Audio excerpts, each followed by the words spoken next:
Team Perfect Cuts, we at it again, y'all. We here this morning, man, this Saturday morning. It's about 30 degrees outside, y'all. 30 degrees outside, y'all. But we about to hit this water, man, and let y'all know what these fall patterns hitting like this morning.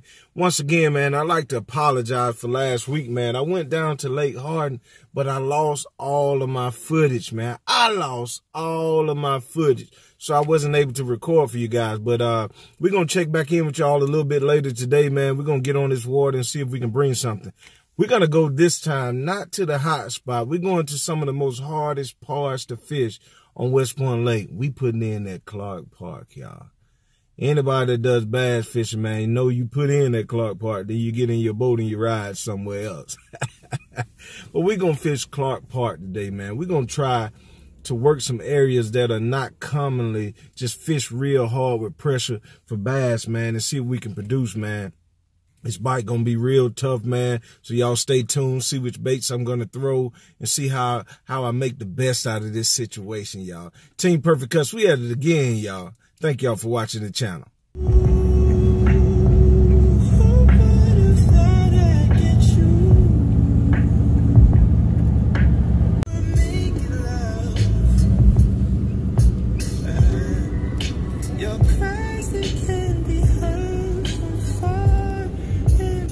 What's up, Team Perfect Cuts? Let's see what's on the front deck of the boat today, y'all. Line, I get a pole, baby. You in line, I get a pole, dog. First of all, guys, you know, I got me a red-eye shad lipless crankbait. You know, I always keep my Bill Lewis, the original Bill Lewis, on deck for my schooling fish and for just hitting into those real tight pockets where you see bait fish at. I just burn that thing through there. Also got my June bug shaky head. Y'all know I got that favorite jig. I also keep my Strike King caffeine shad. I think that's what I'll be starting off with this morning. My caffeine shad and a little bit of top water. Then y'all also, I'll always keep a Cinco on. And what I did this morning, man, I took the tip of them. I do a little something different to try to get a fish a different look. And I cut the tips of them, and I run this Texas rig, and I run a shad pattern bait, man. These are just for some of those hard to bite fish that are sitting down in deeper water, man. I'm gonna Texas rig today and try to get down and get those. Also, I'm running a Kitech swim bait, man, on a weighted hook, man. I'm gonna try that and see if we can get a couple of big bites in the boat this morning. Man, hey, like I said, man, all of my techniques may not work for you, but if you use some of them and it gets the fish in the boat, man, keep it up. Team Perfect Cuts, y'all. We at it again, y'all. Y'all see how muddy this water is today, man. The bite been super tough. It's all right. It's okay, man. No visibility. This is gonna be a tough day on the water. It's zero visibility out here. We've had about 5 consecutive days, y'all, of just rain, rain, rain.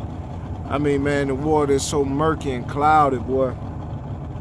Got myself into a situation today, y'all. So we're gonna work these banks, man, and hopefully the pattern that I'm gonna try to run today, man, is actually the opposite of the summer pattern. You know, in the summertime, you try to find all the shaded banks and places where shade kind of coves in. By being 30 degrees on the waters today, I'm actually gonna go to all the banks where the sun is hitting first, man. Hopefully those fish and the bait fish have moved in a little closer to that warmer water, trying to pull some of the heat from the shallow banks, man. So I'm gonna work those areas first. I'm gonna start off with some dark colors, man. We're gonna do my favorite color, that June bug first, and if we have to, we'll switch over and do something a little different, man. I mean, man, wow, it's muddy out here. But last time I was out on West Point Lake, not in this same specific area, man, when the water was real muddy, I had a great day on the water. So I don't know exactly how the pressure's been and the temperature changes so quick it's gonna affect that bite today. But we're gonna work on a few patterns and see if we can kind of put some things together and get some fish in the boat. We hope we can get ourselves some big one today, boy. As I said before, y'all, no bro, move back. We're working these baits, man. I throw it right up in the shallow, man. Those fish are sitting directly on that bank, man. I mean, they right up on the bank. So I just been working that bait slowly. I threw it in there and I kind of let it dead set for a second. And I've been working it right on those rock bluffs, man. So we're going to stay in those areas, man, and see if we can produce some more fish this morning. Like I said, once again, I'm throwing the Strike King. This is the smoky ghost shad color, man. And the fish are sitting almost in something like an inch of water right out there. So we're going to continue to run this pattern. We're running the rock banks along the bluffs there. We're going to continue to run this pattern and see if we can keep producing fish. What I've noticed today, guys, is that the bite is it's a structure bite, man. On all the laydowns, man, I've caught a fish this morning. So, you know, the pattern that I'm on right now is any of the wooded areas, the laydowns. They've been on that. I was throwing a black zoom shaky head, a black zoom trick worm on a shaky head, and I just switched over to the jig because the bite had slowed down off that shaky head off the worm, so I kind of switched it up. And that's one of the things that you can do sometime. When you're getting bites off a worm and it slows down, you can take that and throw something back in there and see something else back in there and see if you can produce a bite with that same color. Get in the boat. Got him. Get in the bow tie. Get in the bow tie, Q.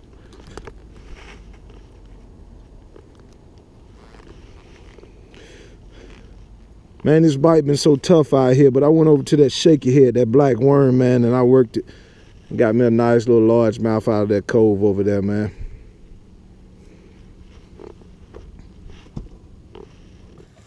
Well, guys, didn't notice this till just now, man. It is a tournament on the water today.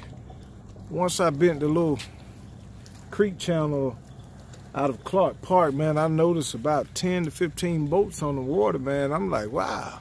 So I got on my phone and I checked. It is a tournament coming off of the Highland Marina today. So, but I did get a chance to speak to a couple of the anglers, and they was like, man, I don't know what's going on the water today, man. We hadn't had a bite all morning. So the good thing about it, we are getting bites, man, but it's no quality fish. So we're coming up on another point now that goes back into the second creek channel. We're going to try to work this and see what we can do, man. I'm going to throw the shaky head June bug on these clay banks and see what we can produce. If we don't get a bite there, we'll switch to a different color. All right. Well, you guys, that bite that I was on, man, looks like it just turned completely off. So when all else fails, you know what we're gonna do, man. We're gonna go down to finesse fishing, man. We're gonna go with the ferry rod again, and this time, man, I'm gonna work with the finesse TRD by Z-Man once again. But I'm gonna work with a new color today, man. We're gonna go with the they have a green pumpkin goby color, man. And by this water being so dark, man, usually out here, man, like I said, I used to do pretty good with the June bug. So what we're gonna do, man, we're gonna try to see if the goby is a mix of the two. You know, green pumpkin does great out here, and June bug also. So the green pumpkin goby has I don't know if you guys can see it. It has the June bug flakes in the green pumpkin with the black specks in it. So we're gonna work this Ned rig and see if we can produce any bites, man. Once again, for those of y'all that don't know how to rig this, it's simple. You do it similar to the normal Texas rig style. Just go down the middle of the bait, try to push it down as far as possible so that you can get a good setup. Thread it through.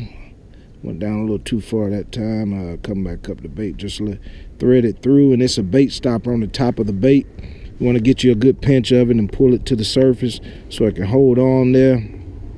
And as I always tell you guys, you want to try to get that tail and spread it and bring the salt to the surface.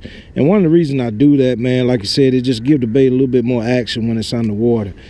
What we're gonna do now, man, we're gonna go back over to these clay and dirt banks as usual, man. The Ned rig shows real well in those areas.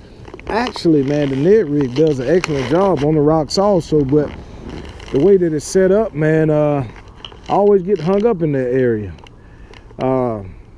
Z-Man also makes a weedless presentation, but I mean, it gets the job done, you guys, but at the same time, if you let that bait sit in that area just a tad too long and it drops down between one of those rocks, it's over.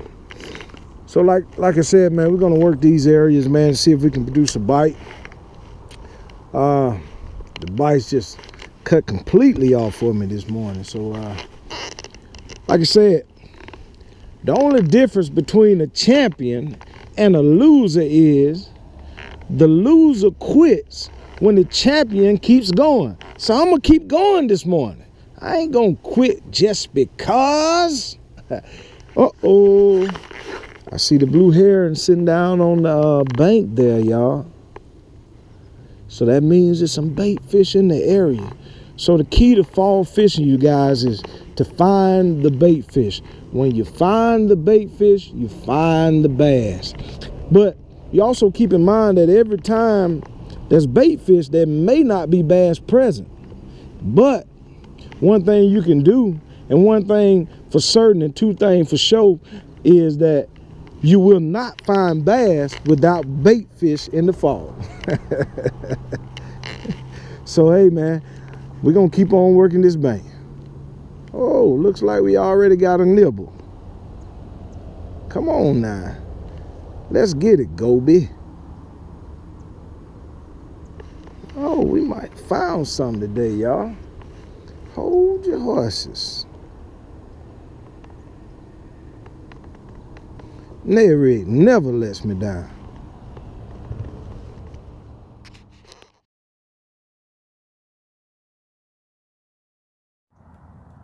Another thing that you guys want to really pay attention to, man, is the attitude and everything of wildlife, man.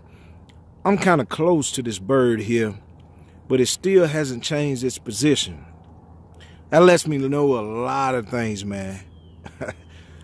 Have you ever been hungry before? When you're hungry, man, you know, you do things that you wouldn't normally do. This bird hasn't changed his position. I can't even talk this morning, it's so cold out here. His position, because obviously it's a lot of bait fish in the area and he's hungry. He's saying, man, I'm gonna wait till he get right up on me, because I don't think he's trying to harm me. Man, eating, survival is more important than him getting to me. So watch me produce some fish out of here. Watch me get myself a big one out of here, boy.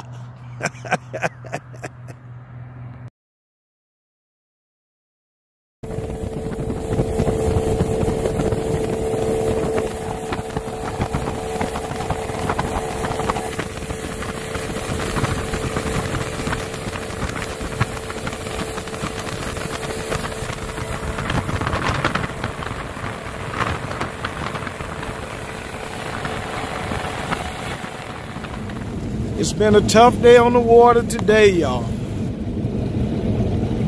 Remember, sometimes you come on the water, you don't always catch a bunch of fish. But you live and fight another day.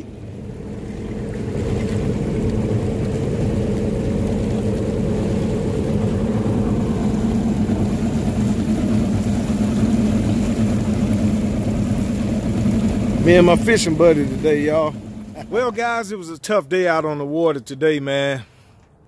Man, this muddy condition just put a hurt on you, boy. I threw everything I had in the boat. My boat's a wreck, y'all. Check this out.